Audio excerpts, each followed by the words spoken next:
Στο σημείο αυτό θα δούμε το τελευταίο βίντεο που αναφέρεται στην πρωταρχική εκμάθηση των δυνατοτήτων του Excel 2010 και συγκεκριμένα θα μιλήσουμε για τη χρήση πολλών βιβλίων εργασίας και τη διαχείριση των αρχείων.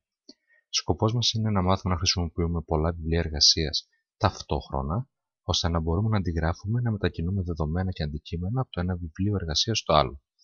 Να εισάγουμε εικόνες και ενδεχομένως και άλλα αντικείμενα στα φύλλα εργασίας, να αποθηκεύουμε τα βιβλία εργασίας στην μορφή της στάνταρ που μας δίνει το Excel 2010 ή σε κάποια άλλη μορφή και να εμφανίζουμε και να τροποποιούμε στο βαθμό του δυνατού τις ιδιότητες των βιβλίων εργασίας. Αυτό που θα κάνουμε σε πρώτη φάση θα είναι να ανοίξουμε τα βιβλία εργασίας 18.1 και 18.2. Πάμε λοιπόν, αρχείο, άνοιγμα και ερχόμαστε να ανοίξουμε το 18.1, πωλήσεις αυτοκινήτων, άνοιγμα, όπως επίσης και αρχείο, άνοιγμα, το 18.2, πρόγραμμα αίθουσας υπολογιστών. Βλέπουμε τώρα ότι έχουν ανοίξει και τα δύο βιβλία εργασίας. Αυτό το οποίο θα κάνουμε τώρα είναι να κάνουμε και ένα δικό μας βιβλίο εργασίας. Πάμε λοιπόν, αρχείο, δημιουργία, ένα βιβλίο εργασίας χωρίς πρότυπο, θα μείνουμε στο κενό βιβλίο εργασίας και το οποίο θα χρησιμοποιήσουμε και θα το ονομάσουμε αργότερα ως άσκηση. Αυτό τώρα βλέπουμε ότι έχουμε τρία βιβλία εργασίας ανοιχτά. Για να το δούμε αυτό μπορούμε να πάμε κάτω στο εικονίδιο του Excel, στην γραμμή εργασιών των Windows και βλέπουμε και τα τρία σε μικρογραφία. Επιλέγοντας κάποιο από αυτό, κάνοντας κλικ σε αυτό, θα μου ανοίξει το αντίστοιχο βιβλίο κάθε φορά. Εναλλακτικά μπορώ να έρθω στο μενού προβολή και εδώ πέρα να πάω στο εναλλαγή παραθύρων, όπου και πάλι βλέπω τα τρία βιβλία εργασίας με τσεκαρισμένο το βιβλίο εργασίας στο οποίο βρίσκομαι αυτή τη στιγμή. Πάμε λοιπόν τώρα στο βιβλίο εργασίας πωλήσεις αυτοκινήτων και από εδώ θα αντιγράψουμε την περιοχή κελιών Α1 έως F6. Το επιλέγουμε και με δεξί κλικ πατούμε αντιγραφή. Αυτά θα τα αντιγράψουμε στο βιβλίο εργασίας το καινούργιο που φτιάξαμε. Αλλαγή παραθύρων, βιβλίο και μάλιστα θα ξεκινήσουμε από το κελί Α2. Ερχόμαστε και κάνουμε επικόλληση. Και βλέπουμε πως έγινε η επικόλληση στο καινούριο βιβλίο εργασίας. Εδώ πέρα θα κάνουμε επίσης το ίδιο, πηγαίνοντας στο άλλο βιβλίο που έχουμε, το πρόγραμμα αίθουσας υπολογιστών. Θα αντιγράψουμε την περιοχή εδώ, Α2, δεν τα θέλουμε όλα, έως και F12, αυτή την περιοχή, αντιγραφή λοιπόν, και πάλι στο δικό μας βιβλίο 2, εδώ πέρα ξεκινώντας από κάποιο άλλο κελί ή ακόμα μπορούμε και από το ίδιο κελί. Θα ξεκινήσουμε όμως εμείς από κάποιο άλλο κελί και θα κάνουμε επικόλληση. Και βλέπουμε και εδώ πέρα πως επικολλήθηκαν τα περιεχόμενα. Με αυτόν τον τρόπο λοιπόν μπορούμε να δούμε ότι πολύ εύκολα μπορούμε να μετακινήσουμε δεδομένα από το ένα φύλλο εργασίας σε κάποιο άλλο. Βεβαίως εδώ να πούμε ότι τα δεδομένα μετακινήθηκαν άπαξ και χρησιμοποιούνται κανονικά. Θα μπορούσαμε όμως εδώ πέρα να έρθουμε και να κάνουμε την επικόλληση σύνδεσης, όπου με την επικόλληση σύνδεσης αυτό το οποίο γίνεται είναι όταν εδώ πέρα δηλαδή επικόλληση σύνδεσης, αν θα αλλάξουν τυχόν δεδομένα του κύριου φύλλου εργασίας, αυτού δηλαδή που είχαμε ξεκινήσει και κάναμε αντιγραφή, τότε αυτομάτως θα αλλάξουν τα δεδομένα του βιβλίου εργασίας στα οποία έχουμε κάνει επικόλληση. Κάτι τέτοιο όμως είναι έξω από την ύλη μας, οπότε δεν θα ασχοληθούμε με αυτό, το λέμε απλά πληροφοριακά. Φυσικά μπορούμε να έρθουμε και να βάλουμε και οτιδήποτε άλλο. Για παράδειγμα, θα έρθουμε εδώ και θα βάλουμε μια εικόνα. Εισαγωγή λοιπόν, εικόνα. Πάμε στις εικόνες τις οποίες έχουμε και από εδώ πέρα διαλέγω την εικόνα υπολογιστής. Εισαγωγή λοιπόν και βλέπουμε εκεί που ήταν τσεκαρισμένο το κελί, από εκεί πέρα πάει η άνω αριστερή γωνία της εικόνας. Βλέπουμε λοιπόν ότι με ευκολία μπορούμε να εισάγουμε εικόνες και διάφορα άλλα αντικείμενα Θα μπορούσαμε για παράδειγμα σε εισαγωγή να έρθουμε και να βάλουμε εικόνες clipart.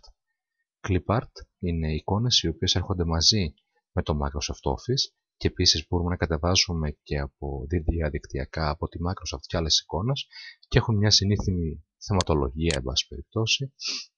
Για παράδειγμα μπορώ να βάλω εδώ εικόνες για εκπαίδευση.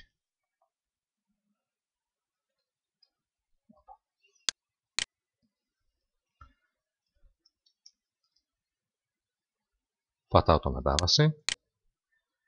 Θα μου βγάλει τώρα σχετικές εικόνες οι οποίες έχει για εκπαίδευση. Πατώντας πάνω σε αυτή βλέπουμε ότι μπήκε η εικόνα μέσα στο φύλλο εργασίας.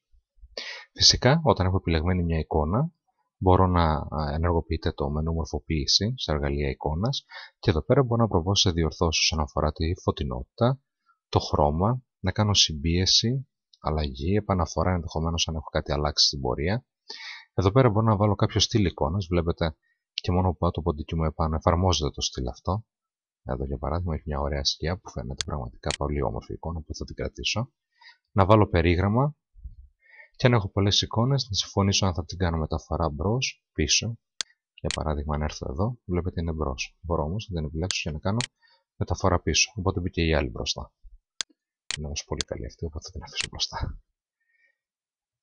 Να αλλάξω το μέγεθός της. Βλέπετε ότι κάθε εικόνα εδώ πέρα έχει 3 και 3 και 3 και 3 handles από τα οποία μπορώ να πιάσω και να τις αλλάξω το μέγεθος. Ή αν θέλω αυτό να γίνει συμμετρικά, πιάνω κάποια τα γωνιακά handles και την αλλάζω. Κάνω πάλι undo. Αντίστοιχα μπορώ να εφαρμόσω περικοπή. Όπου με την περικοπή απλά περικόπτω το τμήμα της εικόνας. Για παράδειγμα έρχομαι εδώ και περικόπτω να έχει μόνο το σημείο αυτό. Κάνοντας κλικ κάπου βλέπετε ότι η εικόνα έχει περικοπεί. Ας το κάνω undo. Βεβαίως μπορούμε να ορίσουμε και το ύψος και το πλάτος της εικόνας επακριβώς. Εδώ να πούμε όμως ότι αν έρθουμε αναλυτικά στο μενού μέγεθος και έρθουμε στο βελάκι εδώ,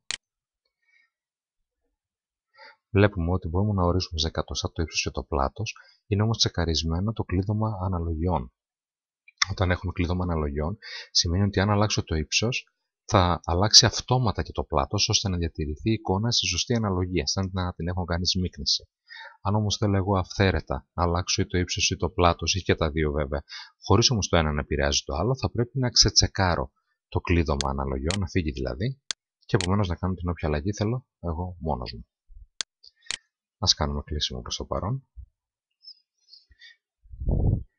Για όλα αυτά τώρα, μπορώ να έρθω εδώ πέρα στο αρχείο, να πάω πληροφορίες και εδώ πέρα βλέπουμε τις ιδιότητες του αρχείου.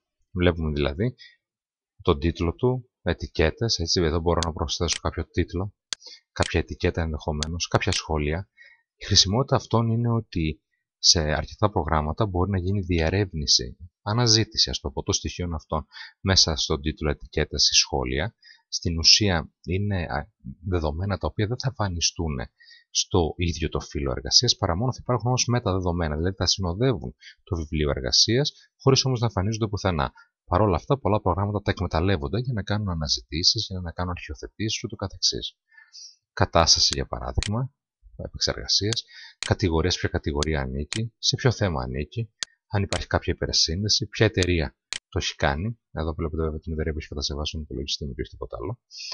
Πότε έγινε η τελευταία τροποποίηση, πότε έγινε η δημιουργία. Εντάξει. Σχετικά άτομο, ο διευθυντής ποιος είναι, ο συντάκτης, τελευταία τροποποίηση από ποιον και ούτω καθεξής. Μπορούμε να έρθουμε λοιπόν εδώ και να βάλουμε μεταδεδομένα. Για παράδειγμα εδώ μπορώ να βάλω ότι αυτό είναι το τελευταίο μάθημα στο Excel 2010. Εντάξει. Ετικέτες, εκμάθηση Excel και ούτω καθεξής. Όλα αυτά είναι ωραία και θα πρέπει κάποια στιγμή βέβαια να τα αποθηκεύσουμε. Διότι αν δεν τα αποθηκεύσουμε, όταν θα κλείσουμε τον υπολογιστή μας, τότε θα χαθούν όλα τα δεδομένα τα οποία είχαμε. Όταν πάω να αποθηκεύσω ένα αρχείο για πρώτη φορά, θα πρέπει να καθορίσω το όνομά του, αλλά και πού ακριβώς θα το αποθηκεύσω. Για το σκοπό αυτό θα χρησιμοποιήσω το αποθήκευση ως. Βεβαίως η το αποθήκευση να χρησιμοποιούσα, όπως θα δούμε και αργότερα, πάλι θα με παρέπεμπε στο αποθήκευση ως. Αποθήκευση όση λοιπόν και μου λέει πού θέλεις να το σώσεις. Του λέω στο φάκελο εδώ που είμαι. Όνομα αρχείου θα του πω τελευταία άσκηση. Αυτό που πρέπει να προσέξουμε είναι την αποθήκευση ως τη μορφή. Μου προτείνει ως βιβλίο εργασίας στο Excel, που είναι και η προκαθορισμένη μορφή. Μπορώ επίσης να το αποθηκεύσω ως βιβλίο εργασίας στο Excel με δυνατότητα μακροεντολών. Αν έχω γράψει μακροεντολές μέσα ή αν έχω κάνει ηχογραφή σε μπάση περιπτώσει μακροεντολές, μπορώ να διαλέξω αυτή τη μορφή. Βιβλίο εργασίας στο Excel 97/2003. Αν εγώ θέλω το αρχείο μου αυτό το Excel να μπορεί να το ανοίξει κάποιος ο οποίος έχει έκδοση του Excel παλιότερη και μάλιστα από το 97 στο 2003, θα πρέπει να επιλέξω αυτή τη μορφή.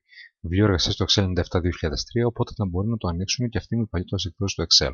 Αν έχουμε βέβαια το Excel 2007, συγγνώμη, αυτό δεν απαιτείται, μια από το 2007 ανοίγει αρχεία του 2010. Εννοείται βέβαια ότι το Excel 2010 ανοίγει αρχεία όλων των προγενέστερων εκδόσεων του Excel. Επίσης μπορείτε να το φτιάξετε στη στυλ XML, αν θέλετε τα δεδομένα στη μορφή XML, ή στο σελίδα ενός αρχείου, να το κάνετε τόσο στο σελίδα του web, όπου θα έχετε τόσο την σελίδα HTML όσο και ένα φάκελο. Ας γυρίσουμε πάλι. Όσο και ένα φάκελο με τις εικόνες. Πρότυπο του Excel. Είχαμε δει τα πρότυπα όταν δημιουργήσαμε το νέο αρχείο.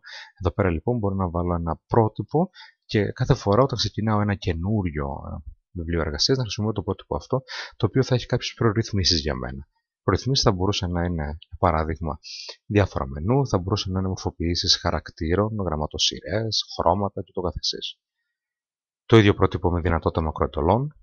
Επίσης, πρότυπο του Excel για το 97/2003, για τις παλιότερες εκδόσεις του Excel. Κείμενο οριθετημένο με tab, μπορούμε δηλαδή να βγάλουμε το Excel και όλα τα στοιχεία του σε ένα κείμενο, σε ένα text αρχείο, χωρίς μορφοποίηση, όχι αρχείο Word, ένα αρχείο που ανοίγει από το σημειωματάριο του υπολογιστή μας.